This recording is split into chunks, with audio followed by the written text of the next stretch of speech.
It's not going to be centered around the Dr. Vijayada. Sub. So it'll be you guys will participate and then we'll get expert inputs from the experts when needed. Okay, so we have three cases. 15 minutes each. We'll finish at 2:25 and 2:30 will be ready for the validatory function. So Dr. Vignesh will be presenting the case. Go ahead with the first case. Good afternoon, everyone. It will be a continuation of yesterday's discussion. This is a 29 years old Miss NK who presented with the right-sided chest pain for 2 weeks. There are no other complaints and no comorbidities. One thing in her family history was her mother suffered a pneumothorax at the age of 54 and in a post-operative setting. And on evaluation with the CT, she had cysts in the lung. On examination, she was vitally stable. However, there was a hyperresonance in the right chest, and there are Alzheimer's sounds. Radiology for this.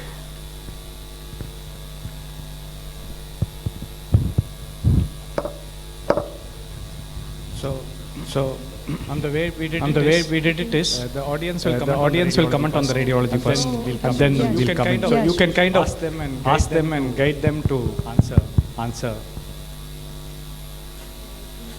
Better without the light. So. Yep. Let it be off. This is better. Okay. Who wants to comment? What point before just going to that is at the end of clinical history and examination. We should have some thoughts in mind. The approach of ILD, where you start off is very important. Like yesterday we were discussing, probably UIP can be also fibrotic NSIP. So your clinical suspicion is very important. I hope you made some clinical impression. We'll go ahead with the radiology. Anyone wanting to say about the radiograph?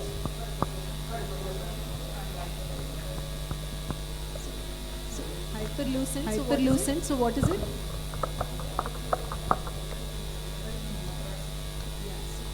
Obvious right pneumothorax is there on this radiograph. Some collapse of the lung. So given history of mother having cysts, so we can try to see if we can see anything on the X-ray itself, any underlying cause for the pneumothorax. I don't think we are able to identify any other thing on the X-ray other than the pneumothorax.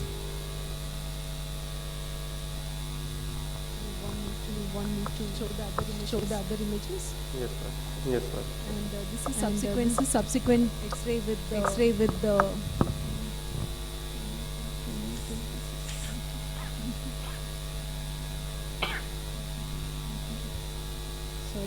Sorry, not able to see this.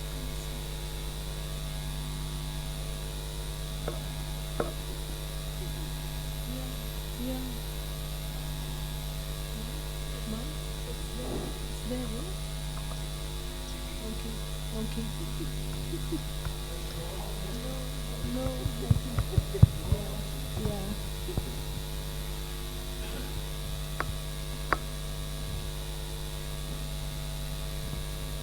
Sorry for that.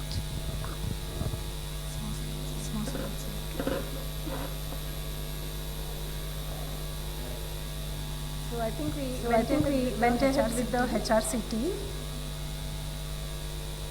So what do we see on the HRCT? Wants to comment on this? So chest tube is there and the pneumothorax has nearly resolved, but we are still seeing a small pneumo. What else are we seeing? Yeah, so multiple cysts are there. What do we think these are?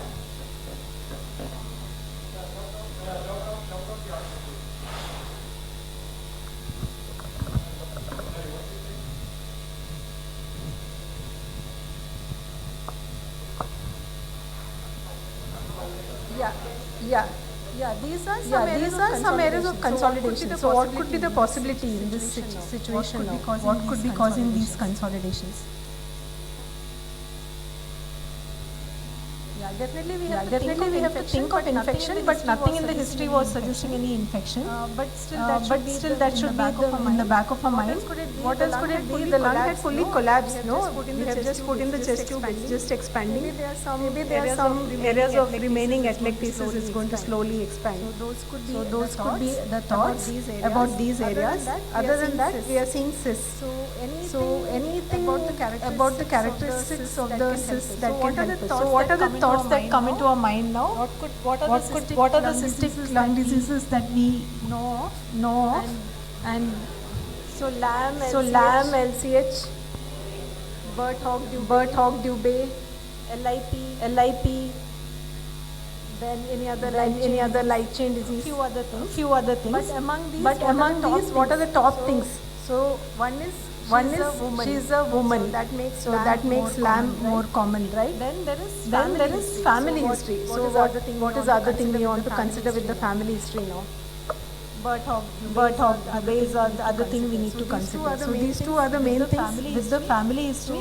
So family history, if LAM is associated with tuberous sclerosis, maybe that way family history may also play an important role. So anything about the cysts that can help us to differentiate.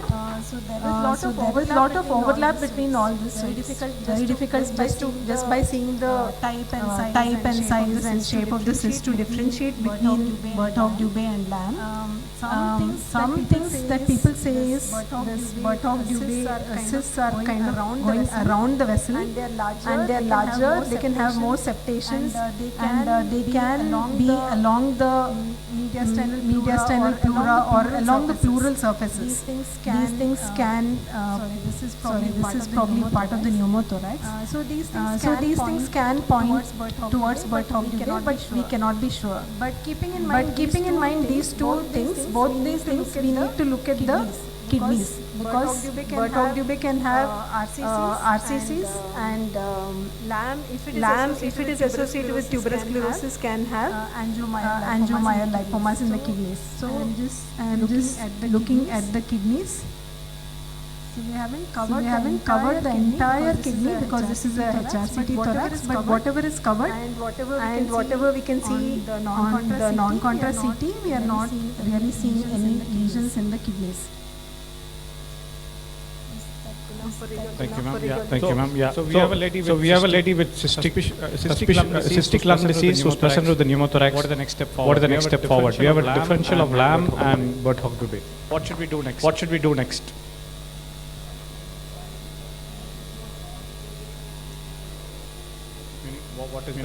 is that?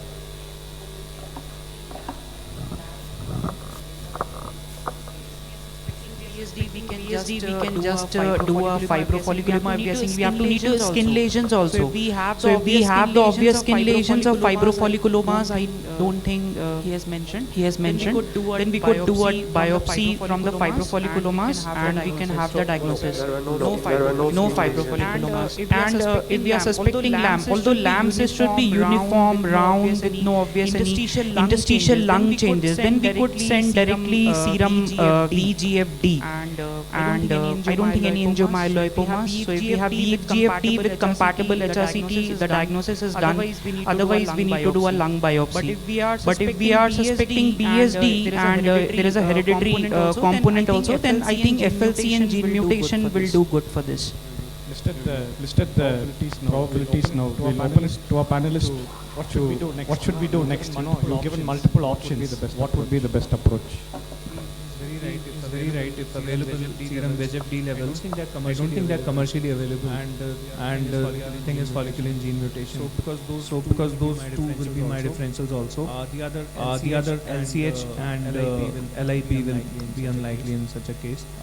LIP can still present with this kind of picture. But in this woman with a family history and now a pneumothorax without any history to suggest any CTD like Sjogren's or compromised state or even lymphoma. So I would go ahead with these two differentials. And finally, we need a biopsy. There are special stains for LAM and otherwise histology can also help. Gene mutation going to take time to come. We're going to have the information in probably weeks to months down the line. So what did we do? We proceeded with the biopsy. So call upon Dr. Thomas to tell us about the histopathology.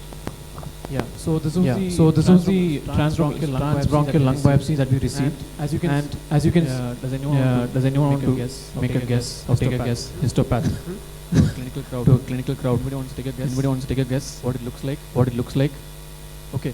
Should I just come there? Should I just come there? The mouse. That's why. The mouse. That's why.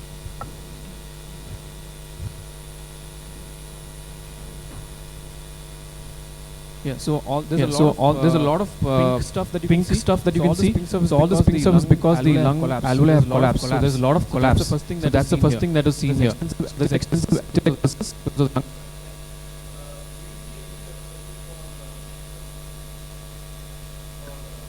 For emphysema or LIP, we would have seen interstitial lymphocytes or lymphoid aggregates. We've seen in granulomas and anything that was specific for LCH or even LAM. So we even did the immunohistochemistry for LAM and LCH. Both were negative.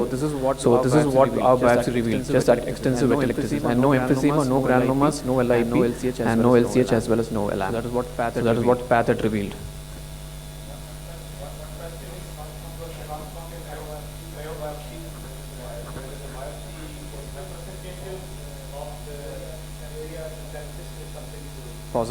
Possible representative sampling. Vignesh, what did we do? Yes.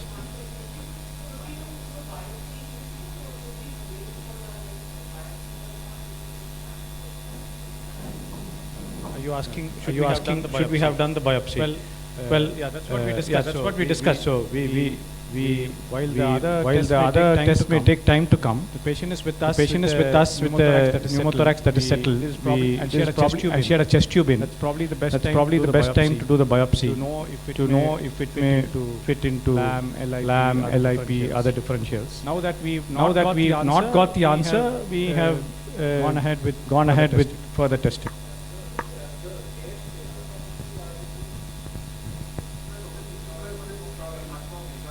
Or thinner. That's what denoted of. Spaces are even. And the other thing is CNA smooth muscle proliferation. Marcus SMA would have picked it up there. SMA is not there. SMA is a muscle marker. Pointed out the pigmented cells. So is that the usual background pigment that so many lung biopsies, or is it something specific? Particular staining done for it, maybe pearl stain. Looking. Yes, exactly. So pigment in the lung could be, and even the smoker's maca, iron, hemocytin macrophages.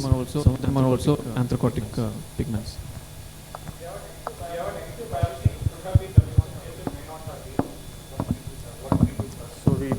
In the meantime, genetic analysis report also came, which showed a folliculin gene mutation, and final diagnosis of Birdhog Dubé was done.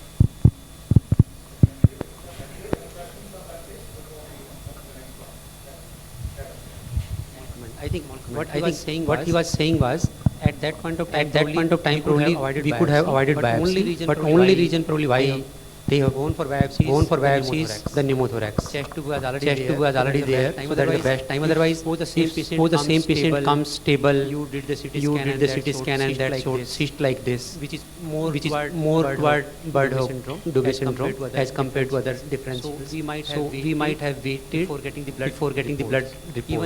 Even if LAM or other disease, maybe VGF and this one, this mutation, we can wait, and if that is not giving any diagnosis, then probably we could have gone for biopsy. Ma'am has properly described the radiologic findings. I just wanted to point out, especially to the young clinicians, that whenever you see a lot of signs of fibrosis on a CT, there may be cysts secondary to the traction or cicatricial kind of thing that it causes. It can lead to cicatricial emphysema or cyst-like structure, which is sometimes called fibrocystic change on a CT report. So whenever you have lots of signs of fibrosis, don't diagnose cystic lung disease. Those cysts are secondary to the fibrotic lung. When we talk of cystic lung disease, it is actually primary lung cysts which are there without the presence of fibrosis. And only in late stages of certain cystic lung diseases like advanced LCH and sometimes advanced LIP, can you see some fibrosis? But otherwise don't diagnose cystic lung disease in gross fibrotic lungs. One more point is that imaging is best done when the lung is fully expanded. Don't rush in and do a CT when someone has a pneumothorax, partially expanded lung. You may miss out a lot of findings which are there inside the collapsed lung. Can I ask one question to Dr. Thomas, just out of curiosity? Even if the lung is normal, these markers, if whatever tissue you had was like almost like normal lung with atelectasis, that's what you said. So the markers, if it was a lamb, the markers would have been positive even in that tissue, is it? Okay, thank you. We'll move to the second case. This is a 37 years old male who presented with bilateral ankle pain with swelling for a period of 1 month and had intermittent low-grade fever. There was also weight loss of 7 kgs over 2 months and headache for 3 days, but there were no seizures or deficits. No respiratory complaints message, and physical examination was unremarkable, and so was the chest examination. His sputum expert was negative and PPD was non-reactive. And his spirometry showed mild restriction, and DLCO was reduced. However, there was no desaturation in 6-minute walk test.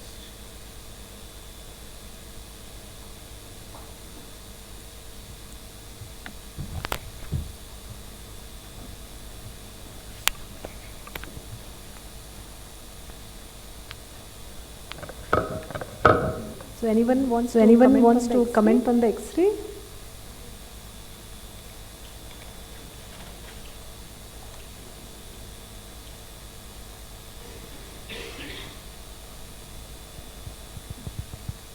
Anyone? Anything? Pulmonary artery? Right inferior pulmonary artery is little prominent. Yeah, agree. I think you're telling about this, right? This shadow. Yes, madam. Okay. Yeah, agree. Something looks extra here. So whether it is artery or nodes or something is there. Maybe this hilum is also slightly on the bigger side, but difficult to say for sure on this. I think there are some few parenchymal, some small nodular kind of opacities also. I think that's all we can say on the X-ray, and it's pretty non-specific on the X-ray. Let's just move on to the CT.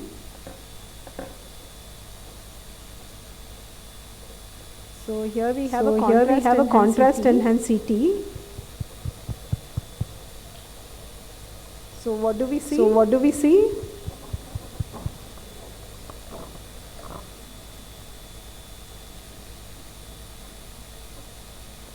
So let's try to extrapolate whatever we saw on the X-ray. We thought whether it was the pulmonary artery which was enlarged. So do we think the pulmonary artery is enlarged? It's not enlarged, right? And even the right inferior or lower lobe artery, that is not enlarged. So what was actually causing that appearance is lymph nodes. So where are all the lymph nodes? All the mediastinal stations we are seeing the hilar also, and we are seeing the kind of interlobar also lymph nodes, subcarinal, even paraesophageal, there are nodes going all the way down. So extensive lymph nodes. Anything to characterize the lymph nodes? What do we want to look for? Any necrosis, calcification, anything? So we are not really seeing any necrosis, right? They are looking more or less homogeneous. Now, what are the thoughts that are coming to our mind when we are seeing all these lymph nodes? First thing would be definitely sarcoid because of kind of symmetric hilar and interlobar plus all the mediastinal nodes. Can it be TB? We are thinking less likely because there is no necrosis. And can it be lymphoma? It can definitely be. We cannot rule out, I guess. Can it be other things like metastasis? Yes, definitely that is also possible. So now let's see the lung findings, whether there is anything to give us more clues for the cause for the lymphadenopathy.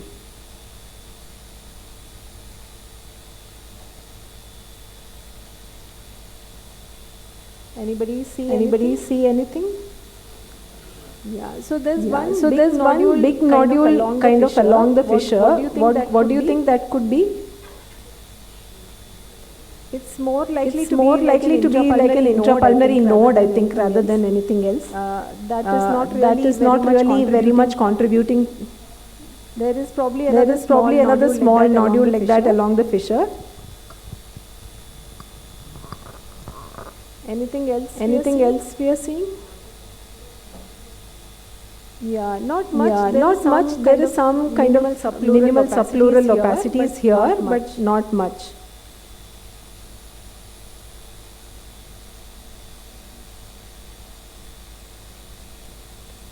So more of the findings we are seeing are in the lower lobes, right? What are we seeing here?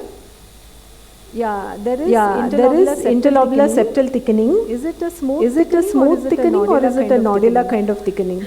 More of a nodular kind of interlobular septal, maybe a little bit of intralobular also.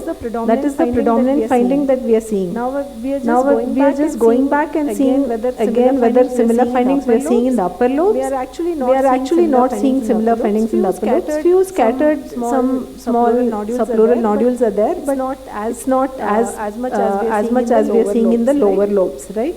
And other things we want to see, like for sarcoid, we are trying to see centrally, peribronchovascular, vascular. Are there any nodules? We are not really seeing any definite nodules. So how can we conclude now? What are the other things? Any other associated findings we are trying to see now? Any pleural effusion? No pleural effusion. Any lesions in the liver or spleen? Because even if it's granulomas, even if it is lymphoma, we could potentially see lesions in the liver or spleen. So I'm just looking for that. We are not really seeing any lesions in the liver, spleen, adrenals, kidneys are also fine. And also finally I'm just looking for any pulmonary hypertension, which we already looked for. There is no pulmonary hypertension also. And cardia also is fine. There's no LV hypertrophy or anything. Again, things can involve the heart. Sarcoid can involve the heart. There's no pericardial effusion also. So no other things that are able to help us. Only things we are seeing is that there is lymphadenopathy, and we are seeing lower lobe predominant. There is interlobular septal thickening, which is nodular. So that is more like a perilymphatic kind of distribution. So how can we conclude this now? What are the top differentials? I would say lymphoma and sarcoid would be the two top differentials that we can keep at this point. Why sarcoid? Because symptomatically the symptomatology and all was just some non-specific ankle pain, that kind of thing. And it is like a perilymphatic distribution. But what is atypical? Lower lobe predominant distribution is atypical for the sarcoid. We would have expected central and upper lobe predominant distribution for sarcoid. Can it be lymphoma? It can definitely be lymphoma. Can it have that kind of nodular interlobular septal thickening? Yes, in kind of a lymphangitis appearance can have that. So, and we don't have anything else to help us. No liver or spleen lesions, no effusions, nothing else. So these two would be the top things we could keep. Why can't it be TB? So there's no necrosis in the nodes, and the nodules are not centrilobular or branching or that kind of. The lung parenchyma is not at all supporting TB, and also the lack of necrosis is not supporting TB. So these two differentials I would keep at this point. Thank you, ma'am. The notes are very symmetrical as well.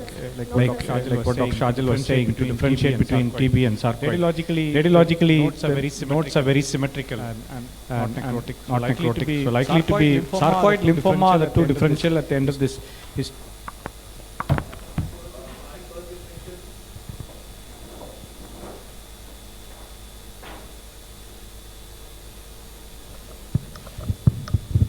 So my first differential will be sarcoid, as madam has suggested. What I want to point out is that 10 to 15% of our patients with stage 2 sarcoid will have this kind of interlobular septal thickening, and that is prominent in the lower lobes. The other findings are patchy consolidation, which looks very much like OP. So that occurs. Certain CT phenotypes have been described in a study also, which got published a couple of years back.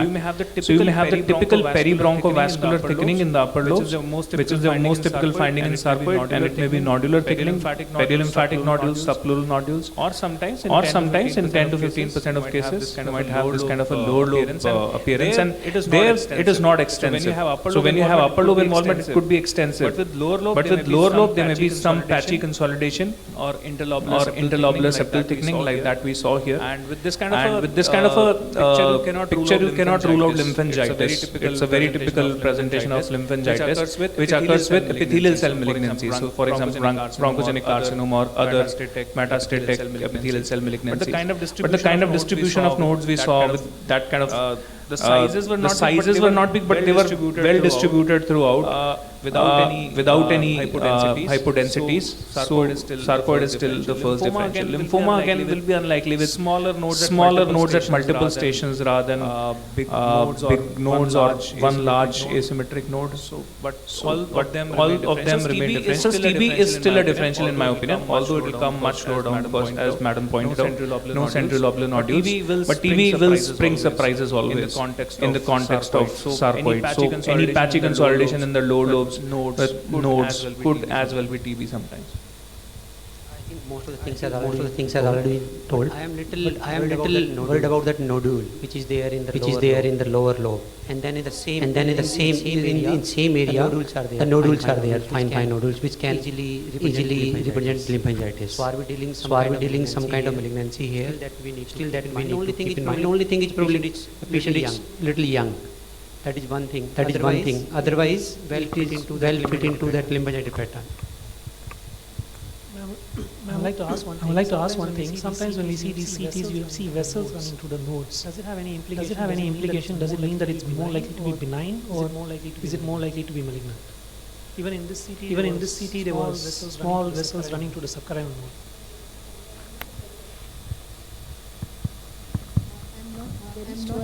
Sure about that, but I guess it was true because malignant ones would have either caused obstruction or occlusion rather than allowing the vessels to run through clearly. But I'm not very sure about it.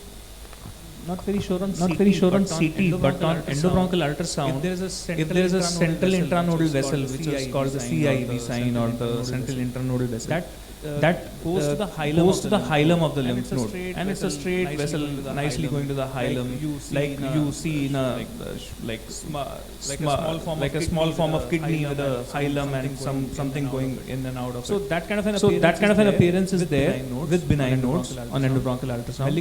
Malignant nodes rather have an obliteration of the central intranodal vessel because of rapid multiplication of cells. That clean vessel cannot be made out. But on the other hand, malignant nodes have hypervascularity. So several small vessels will appear within the lymph node. So that is the kind of appearance with endobronchial.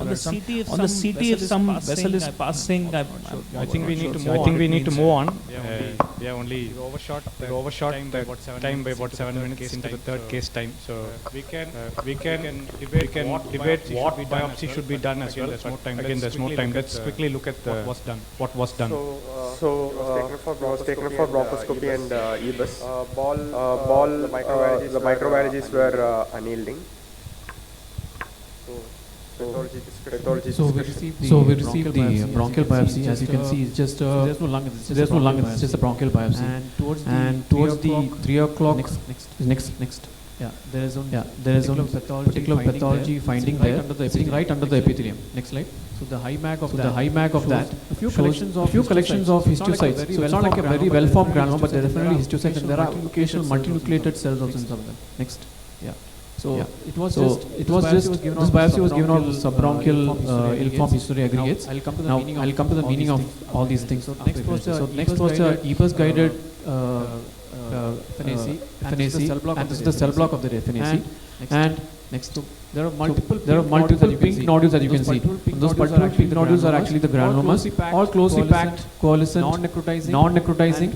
Many of them are not associated with many lymphocytes. Usually we see a lot of lymphocytes around them, but these are actually very less sparse lymphocytes. So when we see subbronchial granulomas, naked granulomas like this, collagenase granulomas, one of the things we think of is sarcoid over TB. But there are obviously there's nothing specific, just giving clues. So subbronchial location, normal lung away from the granulomas, back to back collagenase granulomas all point at least clue towards sarcoid than TB. Special stains for microbial organs are all negative here. So this was what our thought process is at the end of the pathology examination. The final diagnosis made was thoracic sarcoidosis stage 2 with Lofgren syndrome. Last case. He's a 45 years old male who had exertional breathlessness for 1 year, within which he progressed from grade 1 to 2 at presentation, and he had dry cough for he had a significant exposure to PGNs for 2 years before his symptom onset. He had no CTD symptoms. His comorbidity was CKD. He was saturating 93%, had bilateral crepitations and occasional squeaks. CTD profile was negative and echo was normal. His spirometry was showing restriction with a reduction in DLC. He desaturated from 94% to 91%. So clinical differentials before we go to radiology. Aparna walks in. HP. Anything else? Only HP. Sorry. CTD ILD.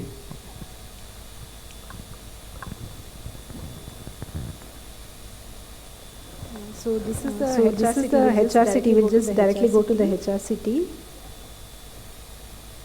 So what are we seeing?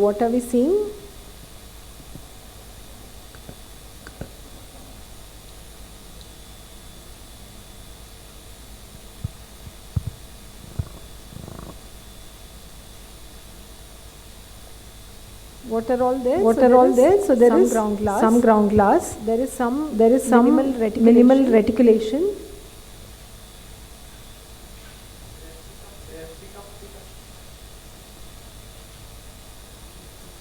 What are these indicating? Yeah.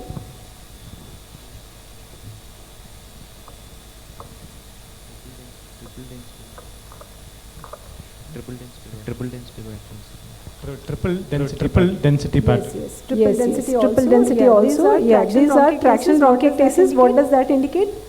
There is some degree of fibrosis also happening, and in some areas like triple density. So strictly we are supposed to say triple density on expiratory scans, where we are sure that there is air trapping. But I don't think we have expiratory scans here, so let's extrapolate and say that it is triple density.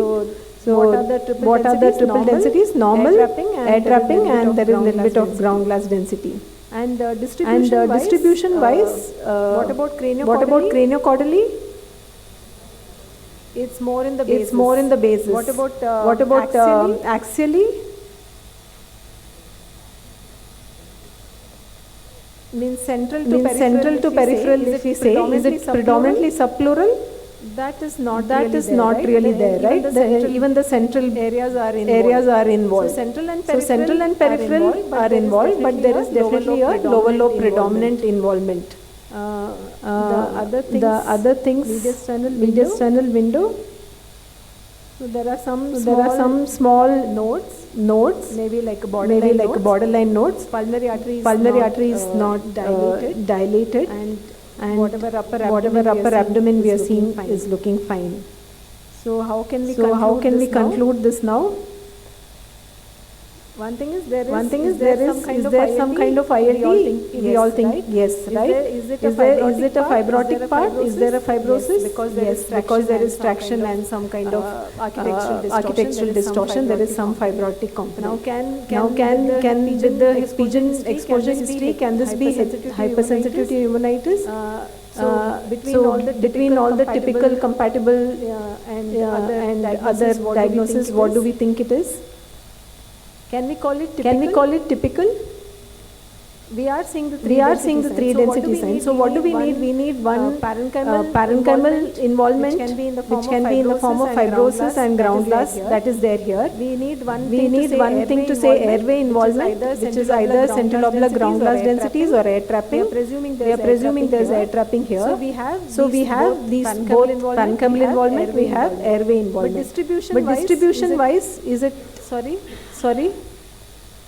It should have been diffused, or it should have been mid lung or upper lung with maybe little bit of lower lobe sparing, if at all. So here it is predominant lower lobe. So that way it is not. We cannot really call it typical. But can we make it compatible? Yes, we can probably say it can be compatible with the given history and the imaging findings. I agree with the distribution that you told, and accordingly it fits into compatibility. But the extent of mosaic that we see is not very convincing, because generally it is thought that three or more lobes are involved, then it is significant enough to call, really. So there were a few lobules and doubtful kind of diagnosis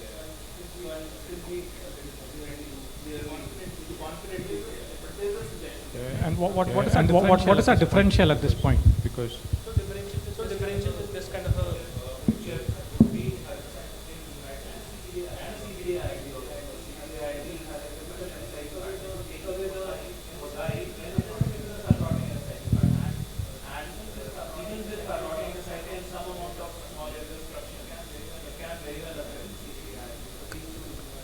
there can be airway involvement with CTD, which can explain the better.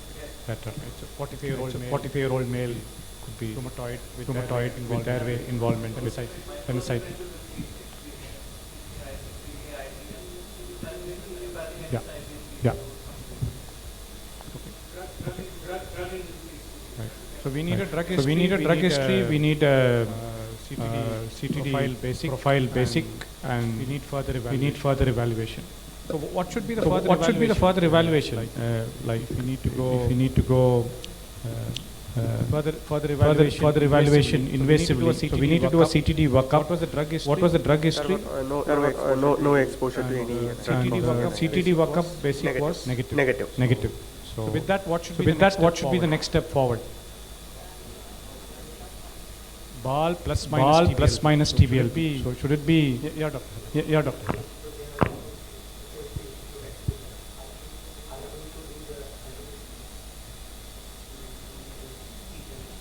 So we just have it. We didn't have it that time during that time. So that also would have been an additional information. So a specific IgG and CTD workup which negative drug negative. So specific IgG and whether we should do a ball and biopsy or ball alone.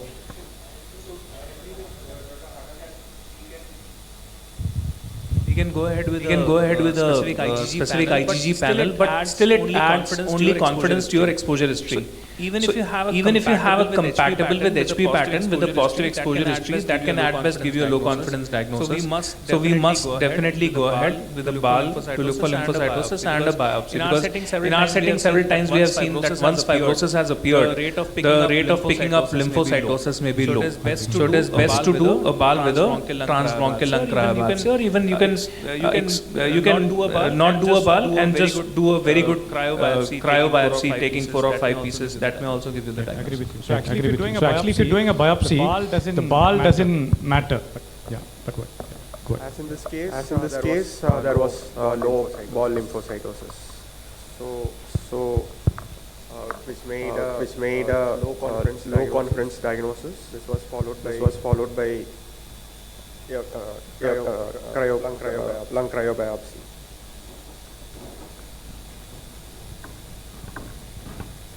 Okay, so for a pathologist, when we see ILD biopsies, especially cryo and big tissues, the most important thing is to start off with low power scanner view, because that way we get to know the overall picture of the whole biopsy.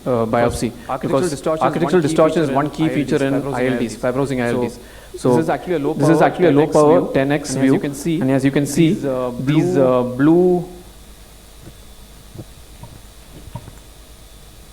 these blue lines here, like circles, those are actually the lumen of the bronchioles. So basically we are seeing bronchioles here and some pink stuff around it. Otherwise there is more thinning of airspace around it. And here also on the right side, can you see there's some more pink stuff? That's actually fibrosis. And what I'm trying to say is there is fibrosis happening around the bronchioles, and it's actually extending into the interstitium and going and intersecting the other bronchioles as well. So basically some sort of peribronchial fibrosis as well as bridging fibrosis going on.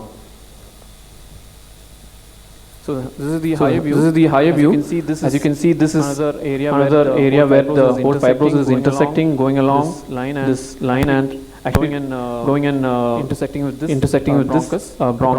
Bronchiole, I mean. Again, you can notice the peribronchial fibrosis here. And the second finding is, so basically what I've showed so far is architectural distortion with interstitial fibrosis and peribronchial fibrosis as well as bridging fibrosis. In this particular microphotograph, you can actually see it's actually a bronchiole.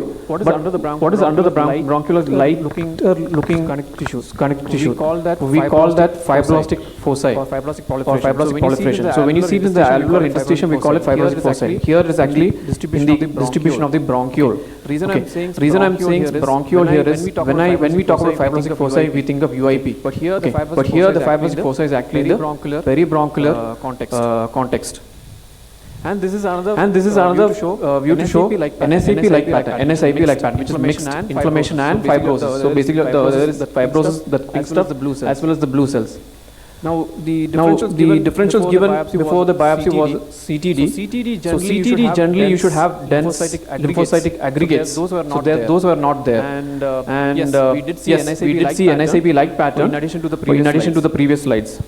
Now there was one particular. So many of these biopsies, when we have to take multiple step deepers, because the most important finding in HP is non-necrotizing granulomas or poorly formed granulomas. Till now I haven't shown you granulomas. Multiple step deepers revealed this particular focus, probably intraalveolar airspace. Not sure. At least the definite findings were NSAP-like pattern, peribronchial fibroblastic foci, and having architectural distortion with peribronchial and interstitial fibrosis and bridging fibrosis. So with all this mixture, what did we feel?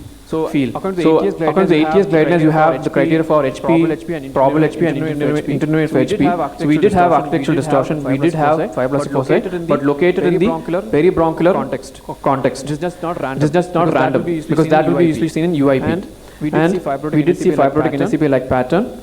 airway-centric fibrosis. Those also the bridging. But we didn't see your usual fully formed necrotizing granulomas. But we did see a query in the airspace giant cell. Again, I'm not taking into the criteria, but at least with that, we could at least say it could be probable HP in this context. And I have ruled out CTD, and we have ruled out CTD because we didn't see any dense lymphocyte aggregates or plasma cells and all those things. Granulomas were not well formed. It's not there. It's not there. This is what we thought.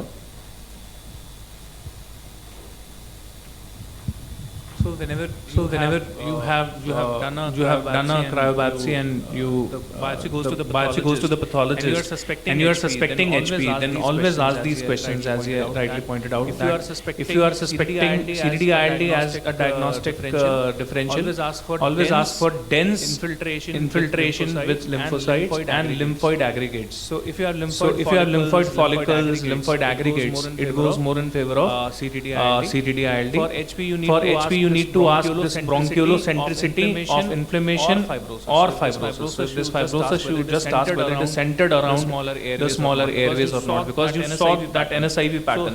So had your biopsy piece been smaller, you could have just picked up that NSIP part and you could have missed the other things that you saw that were centered around the airways. So you really need a good biopsy.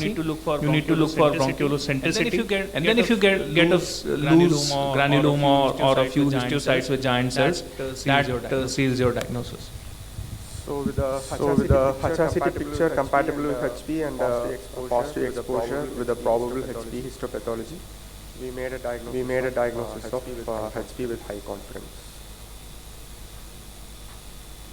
Okay, thank you very much. That finished the third case of the MDT today. Thank you very much for all the panelists for pitching it. Thank you. So that brings us to the close of the two-day program. We have 5 minutes to set up the stage for the validatory function.